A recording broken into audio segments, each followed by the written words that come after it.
Good morning, kids. Dad here. It is Sunday, January 11th, 2026. 1/11/26. It's 8:22 a.m. And I had a topic in mind I wanted to talk about today. It's Sunday, so it tends to be a peaceful day, right? Quiet day, church day. I started my morning with some prayer, and I'm going to be attending a church service at 10:30, so in, I don't know, a little over 2 hours. And another thing I like to do on Sundays, I've been doing this for, goodness, like almost 2 years now, maybe a little over 2 years, is gratitude. So I don't know if I've mentioned this before, but I keep a list on my computer of people that I am grateful for. Essentially, I started this list from the day, the time when I was separated from the house. And that was a time after I was separated from the house. I had nothing. I had one suitcase with some clothes in it, and I had a sleeping bag that I went to Walmart and bought. All my winter clothes, all my work clothes, all my possessions were still at the house with you guys. So I was in this apartment with literally next to nothing, suitcase of clothes and a sleeping bag, and I didn't even have lights. When I say that was a dark time for me, I mean that literally and figuratively.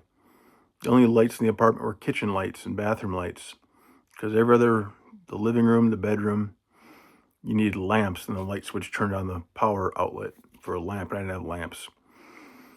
So I was obviously in a very dark place, and I knew that I couldn't think my way out of it, and I couldn't do it myself. I needed help. And a number of people started emerging in my life, angels for me, that helped me out. And so I keep this list of those people who've helped me in some way that I know I can never pay them back. It's too big of a debt. What they've done for me is worth millions of dollars that I can never pay them back. And I could never say the word thank you to them enough. I could never do them enough favors in return to make up for how big of a favor they did for me. So what I can do, though, is I can be grateful, and I can pay it forward, which means I can take the example that they set and do it for somebody else. And that's the best way I think I can thank them. So I keep this list, and currently, looking at right now my computer in a second, I'm gonna flip to it. 1 second here. Where is it? Gratitude. There we go. There's currently 41 people on this list. And we previously talked about someone named Coach Fabio. He is row number 11 on that list. I'm going to go back up the list. I'm going to talk about row number 7. Dear friend of mine named Nick Rahn.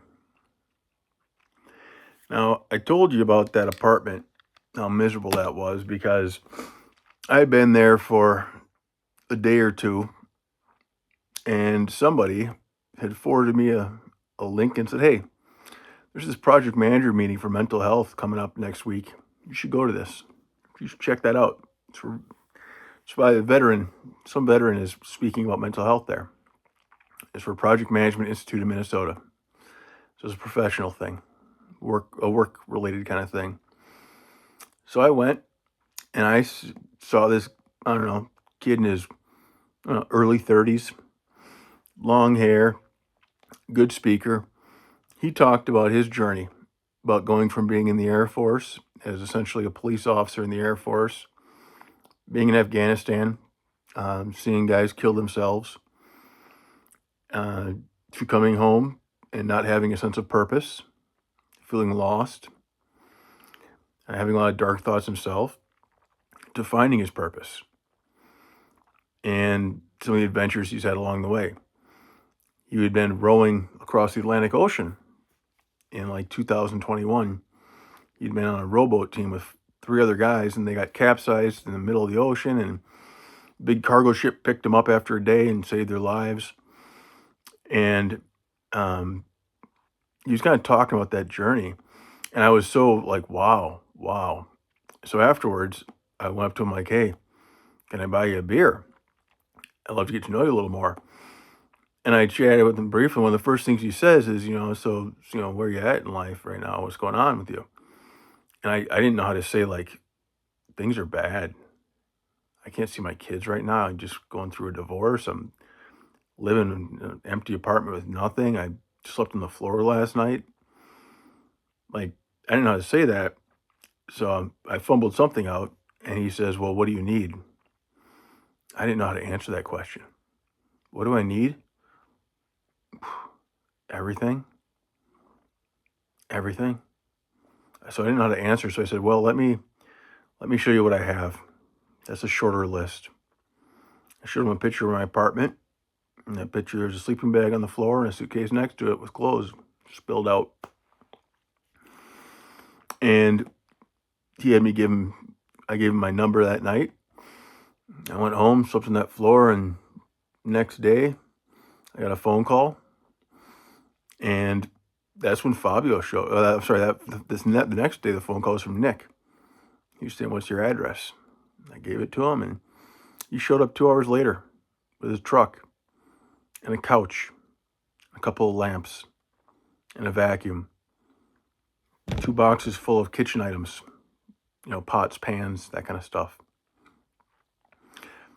And oh my God, I was so amazed. He showed up. I thought maybe he'd be one of those people who just shakes your hand and says some nice things and then goes on their way. He showed up with a truck full of stuff that, oh my goodness. I'll tell you, kids, I got that couch moved in. I'd never been so excited about one piece of furniture. So as we're unloading the couches and whatnot, he's, I'm getting to know him a little more, and he's telling me about how he does jujitsu, and thought that was kind of interesting. And he had a big scar on his neck, and I asked him what happened there, and he got his neck broken in jujitsu. Man, this guy's a special person. He got his neck broken in jujitsu, and here he is walking. He got his boat capsized in the middle of the Atlantic Ocean. He's still around. God kept this guy Nick around for a reason. I believe that. So then, I'm deeply grateful to him, and all of a sudden he's like, "Yep," and I took some pictures with him, and he said, "All right, well, we'll be in touch," kind of thing. And then, it was later that day or the next morning, Coach Fabio shows up, and I told you about that one already. Just look back a week or two in these videos, you'll find it. And then that weekend, I had to pick up a U-Haul because all of a sudden I started getting phone calls from a lot of people and text messages. Apparently what Nick had done is Nick had put my story on, I don't know, Facebook or one of those type social media things, and asked if anybody had anything to donate. And I started getting calls from all around the Twin Cities. People saying, hey, I got this, I got that, I got this, I got that. Took a U-Haul truck, drove all around the Twin Cities, filled it up. I said, we'll take that back to the apartment, unload it. And then at that point, I had a bed. I had a dresser to put my clothes. I had a kitchen with stuff so I could cook meals. I had a kitchen table to sit at and eat. Had chairs for it. Had a couch. Had a place for TV. Had some chairs. Had a desk. desk chair to work from home. So Nick started all that. I would have never gotten back on my feet without that. I'd have been laying on that floor until I couldn't get off the floor literally because my back was starting to lock up from my old Army injuries. So then since then, Nick's become an awesome guy because I was so deeply moved and grateful for Nick really, really honestly saving my life in that time. What he did saved my life, no question. But, how do I thank him? Well, I started asking him what I could do to help. Nick, what can I do to help? And Nick runs a nonprofit. It's a group called Warriors Next Adventure. I don't know if you guys noticed. I know you've seen my backpack at Michael's office, but this wristband, the green one, this is Warriors Next Adventure. It's a nonprofit, and what they do is they work with veterans with PTSD, and they take them on adventures. So they do things like take guys to Colorado for mountain climbing, 6-day mountain climbing retreat, talk about some mental health stuff. They do things like some barbecues. I know one of the first things I did with them is I went down to Fort Snelling and I planted a bunch of flags on Memorial Day, put a bunch of flags at the tombstones. I got to start meeting some of these other Warriors Next Adventures guys from around the Twin Cities, some really cool veterans, some amazing stories. And I got to know them. I'd go out to a festival and stand at a table for Warriors Next Adventure and raise awareness, raise some money. At the American Legion, I got the American Legion to donate some money a couple of times to Warriors Next Adventure. And ultimately, Nick asked me to be an ambassador for him, which was an incredible honor.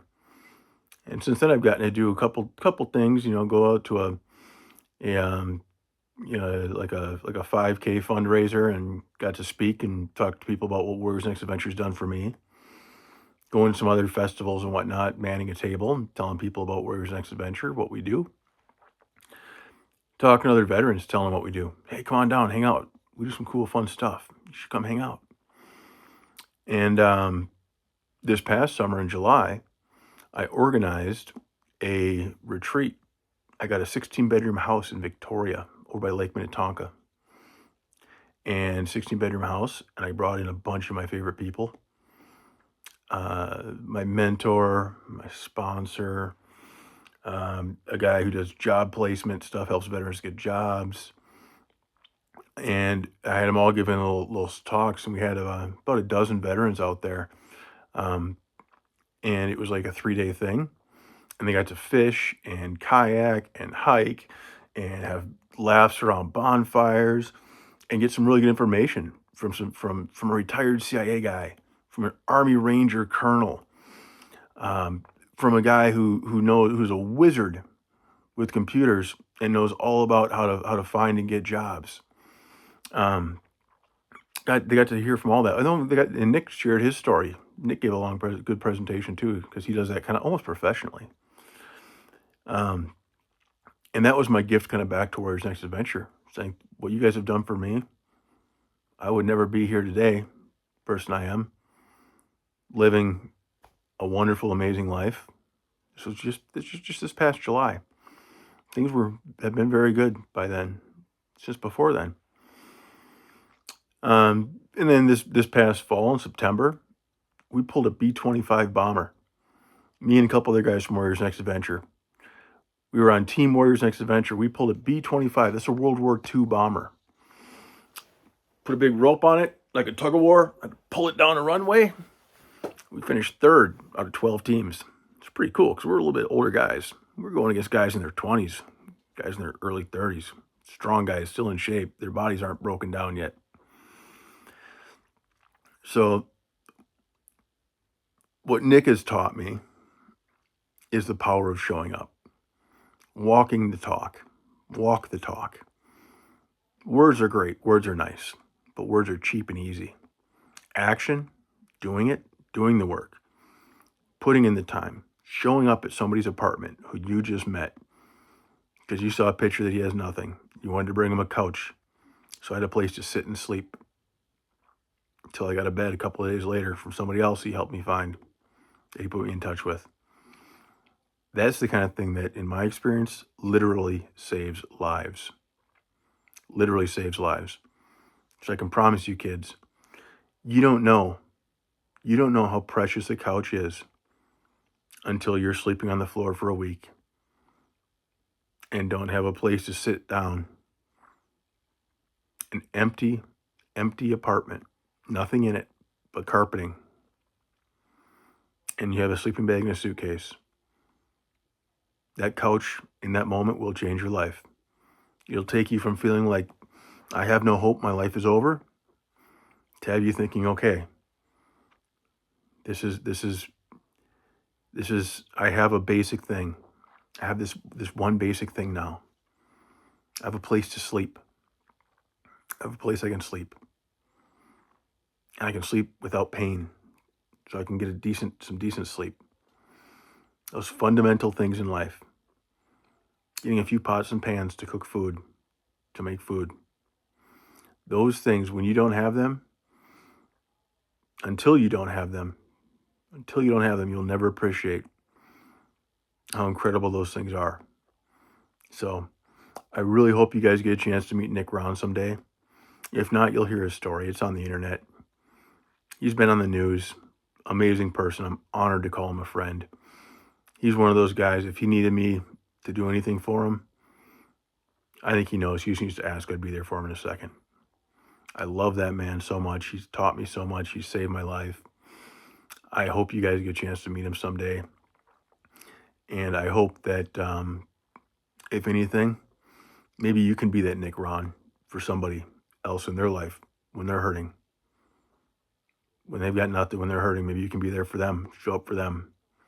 I'd be incredibly proud of you if any one of you three ever did that someday. Sorry this was a long one, but Nick's an amazing person. Had to share how much he's touched my life. Love you, kids. We'll talk soon.